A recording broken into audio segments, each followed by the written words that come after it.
अस्सलाम वालेकुम दोस्तों, ट्वेस्ट टिप्स में आपको खुशामदीद कहते हैं। आज हम आपको बताएंगे कि ये डीसी कूलर है और ये सोलर फ़ैन है। ठीक है, ये अभी सोलर पे चल रहा है, तो इसको हम कंप्यूटर की, इन दोनों को हम कंप्यूटर की सप्लाई पे किस तरह से चला सकते हैं। ये मेरे पास एक पुराना कंप्यूटर पड़ा हुआ है, देख सकते हैं कि आप इसके अंदर कितनी डस्ट पड़ी हुई है। ठीक है, जो मेरे काबिल इस्तेमाल में नहीं है, मैं लैपटॉप को इस्तेमाल कर रहा हूँ कि इसके अंदर ये सप्लाई लगी हुई है। ठीक है, इस सप्लाई पे हम डीसी कूलर को या डीसी फ़ैन किसी किस्म का उसको किस तरह से चला सकते हैं, तो आज की वीडियो में हम आपको ये बताएंगे। तो आइए हम इसकी जो है पहले सप्लाई निकालते हैं कि इसकी सप्लाई किस तरह से निकालें। ये एचपी की सप्लाई है, इसको ऐसे उठाना है, ये बासानी से ये ऐसे निकल जाएगी। इसकी यहाँ से जो केबल्स लगी हुई हैं, आप लोगों ने इसकी केबल्स को उतार लेना है।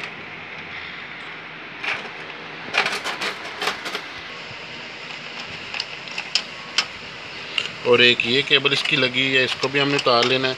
ये नहीं, ये इसमें से इसकी एक ये केबल रह गई है जो इसकी डीवीडी रूम के साथ लगी हुई है, ये उतार लिया।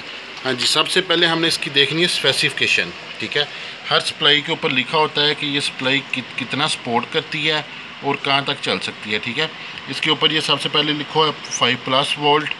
ठीक है, ये 17 एम्पेयर देगी, प्लस 12 वोल्ट, ये 11.5 एम्पेयर CPU देगी। ठीक है, उसके बाद ये है प्लस 3.33 वोल्ट। ठीक है, ये 15 एम्पेयर देगी। इसी तरह से प्लस 12 वोल्ट, ये 7.5 एम्पेयर देगी। हमारा मेन मकसद जो है, जो हमने डीसी कूलर चलाना है, उसके लिए हमें 12 वोल्ट चाहिए और 7.5 किसी भी कूलर और पंखे को चलाने के लिए बेहतरीन वोल्टेज होते हैं। इसके अलावा अगर 10 एम्पेयर तक भी हों तो यहाँ पे 7.5 लिखा। अगर यहाँ पे 10 एम्पेयर भी हो तो डीसी और एसी, डीसी कूलर और फ़ैन के लिए बेहतरीन है। अगर 10 से ऊपर चले जाए तो फिर आपको अपना जो है ना वो फ़ैन और डीसी कूलर चेक करवाना चाहिए कि वो इतने ज़्यादा एम्पेयर क्यों ले रहा है। तो उसके लिए जो हमारा तरीक़ाकार है, ये सप्लाई मैंने रख दी है। ठीक है, और इसकी ये मैंने पावर केबल भी लगा दी है, एक्सटेंशन के साथ अटैच कर दिया। इसका अब मैं ये बटन प्रेस करता हूँ तो बटन प्रेस करने से ये देखिए इसका जो फ़ैन है वो रुका हुआ है, यानी जो सप्लाई जो है ना ये कंप्यूटर के लिए बनी हुई थी, तो ये ऑटोमेटिक जो है इसने इसको स्विच नहीं किया, यानी सप्लाई को नहीं चलाया।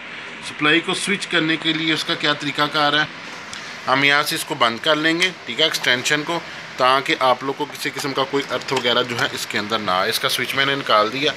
अब ये इसका अडॉप्टर है। ठीक है, ये एक अडॉप्टर है, यानी ये एक स्विच है, केबल। इसके अंदर हर सप्लाई के अंदर जो है ना ये एक सब्ज़ रंग की आपको ये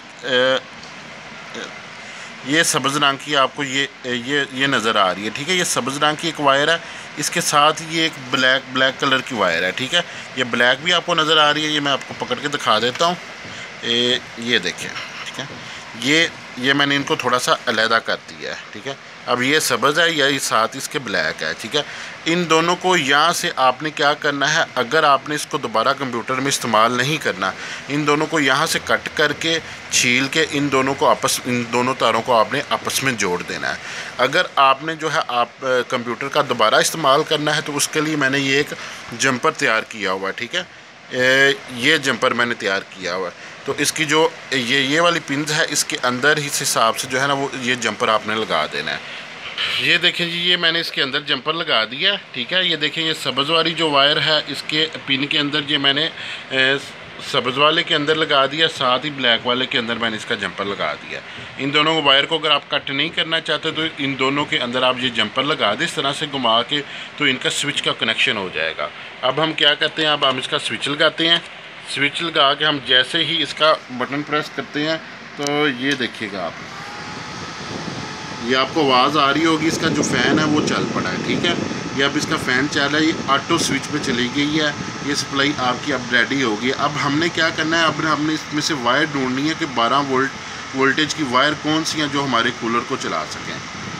12 वोल्टेज की वायर कौन सी हैं, ये पूरी सप्लाई के अंदर आप ये देख रहे हैं कि ये येलो कलर की जो वायर है ये जा रही है पूरी सप्लाई के अंदर। ठीक है, ये इस स्विच के अंदर भी है, ये इसके अंदर भी येलो कलर की आ रही है, इसके अंदर भी आ रही है, यहाँ पे भी येलो कलर की ये वायर आ रही है आपकी। ठीक है, तो आपने क्या करना है, एक वायर कोई सी भी यहाँ से आप ले लें, यहाँ से आप ले लें। ठीक है, येलो कलर की वायर यहाँ आप यहाँ से ले लें, येलो रंग की वायर।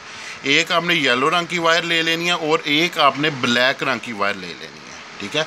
एक येलो की ले लेनी है, एक ब्लैक की ले लेनी है। जैसे मैं इसको लेता हूँ यहाँ पे, ठीक है, या ये आप येलो कलर की वायर इसमें से ले लें और यहाँ से आप जो है वो ब्लैक कलर की वायर ले लें। अब ये येलो कलर की वायर है ये 12 वोल्टेज की होती है, ये पॉजिटिव है, येलो पॉजिटिव है, ठीक है, और ये जो ब्लैक है ये नेगेटिव है। इसको आपने क्या करना है, इसको आपने कूलर के साथ अटैच कर देना है, जिससे आपका जो है वो कूलर या जो आपका फ़ैन है वो आपका वो चल पड़ेगा। तो अब मैं आपको इसको कूलर के साथ अटैच करके बाकायदा कूलर चलाकर आपको मैं दिखाता हूँ। नहीं, जिसको मैंने कूलर के साथ अटैच किया, ये जैसे ही मैंने बटन प्रेस किया, ये देखिए आप इसका फ़ैन चल चुका है। इसकी येलो और ब्लैक के साथ मैंने इसको जो है वो अटैच किया हुआ है, ये आप यहाँ पे देख सकते हैं। ये मैं इसका कूलर का बटन प्रेस करता हूँ तो ये देखें ये डीसी कूलर जो आपका चल चुका है। तो ये बहुत ही आसान तरीका है। तो अगर वीडियो पसंद आई तो मेरे चैनल को सब्सक्राइब कीजिएगा। मिलते हैं नेक्स्ट वीडियो में, अपना ख्याल रखिएगा। फ़ी अमान अल्लाह।